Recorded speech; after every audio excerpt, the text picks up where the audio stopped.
At first, it was just a faint, rhythmic tapping like invisible fingers drumming against the inside of my skull, slow and deliberate, seeping into my thoughts until I could focus on nothing else.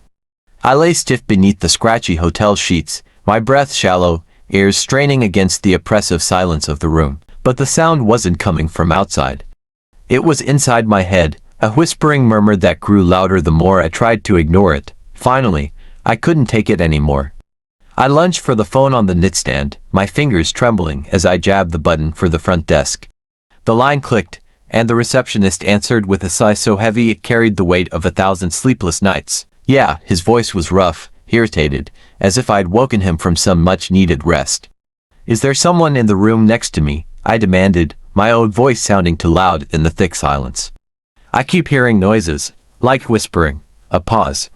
Then a bark of laughter, dry and humorless. "You're the only one on that floor. Place is old, pipes rattle, floors creak.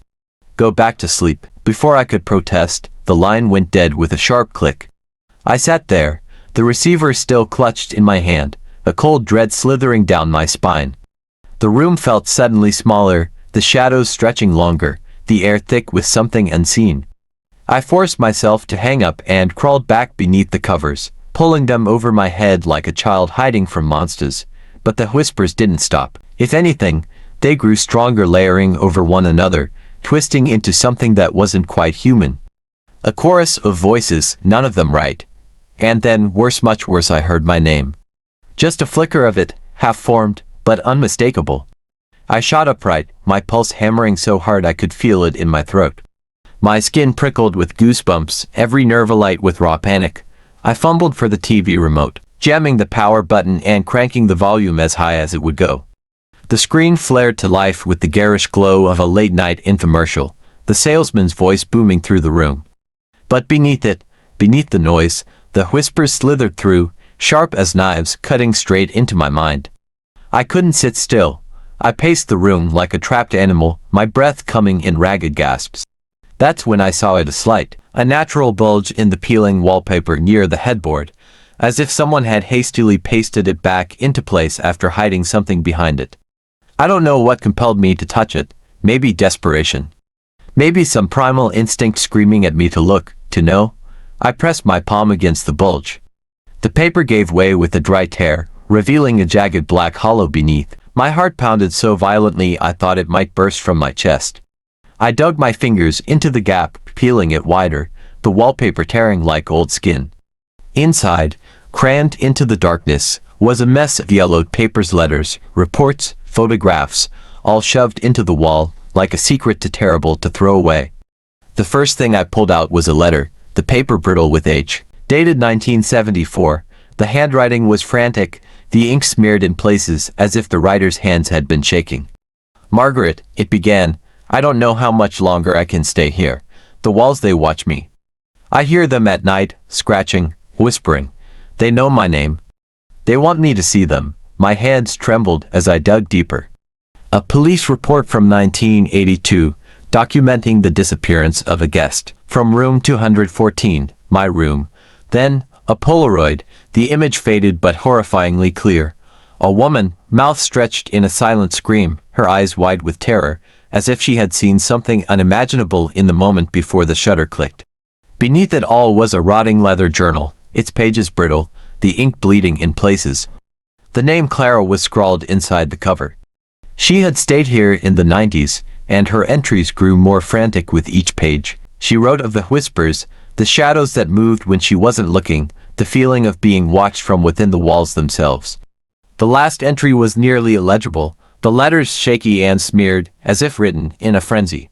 "They aren't just whispering anymore. They're coming. They want me to stay, forever." Clara was never seen again. I dropped the journal like it had burned me. The room seemed to pulse around me, the walls breathing, the air thickening until I could barely draw breath. The whispers weren't whispers anymore, they were chanting, guttural and wet, like voices forced through throats that hadn't been human in a long, long time. I grabbed my phone, my fingers slipping on the screen as I tried to dial for help. The display flickered violently, and for one heart-stopping second, I saw them, pale, gaunt faces flashing across the screen, mouths stretched in silent screams. Then the battery plummeted from 80% to dead in an instant. The lights flickered. Shadows along the walls twisted, elongating into grotesque, almost human-shaped skeletal fingers curling from the cracks, hollow eyes staring from the darkness. I ran for the door, my hands slick with sweat as I wrenched at the knob. It didn't budge, locked, trapped. And then, right against my ear, so close I could feel the damp heat of its breath, something whispered my name. The voice was rotten, wet, decaying. I spun around. Nothing but the empty room, the torn wallpaper, the hollow in the wall gaping like a wound. But I wasn't alone. I don't remember how the door finally opened. Maybe my terror gave me strength. Maybe whatever was in there with me decided to let me go. I burst into the hallway, the lights overhead stuttering like a dying pulse. From the corners of my vision, I saw them shapes slipping between doorways, pale and boneless, sliding like smoke. I didn't look back. I hurled myself down the stairs, taking them two at a time, my lungs burning. The lobby was empty, the reception desk abandoned, the crossword puzzle left half-finished. The pencil snapped clean in two. I didn't stop. I crashed through the front doors and into the night, my car roaring to life as I sped away, not stopping until the first gray light of dawn stained the horizon. Later, when I tried to call the hotel, the number was dead. A week after, when I could finally think straight, I looked it up. The Desert Rose Inn had been closed since 2020, abandoned after too many disappearances, too many stories of guests who checked in but never left. The locals whispered about it, about the things that lingered in the walls, feeding on fear, growing stronger with every soul they claimed. I never went back. I haven't stayed in a hotel since. But sometimes, in the deepest, darkest hours of the night, when the world is silent and sleep feels like a distant dream, I still hear the whispering. And I know, one day, it will say my name again.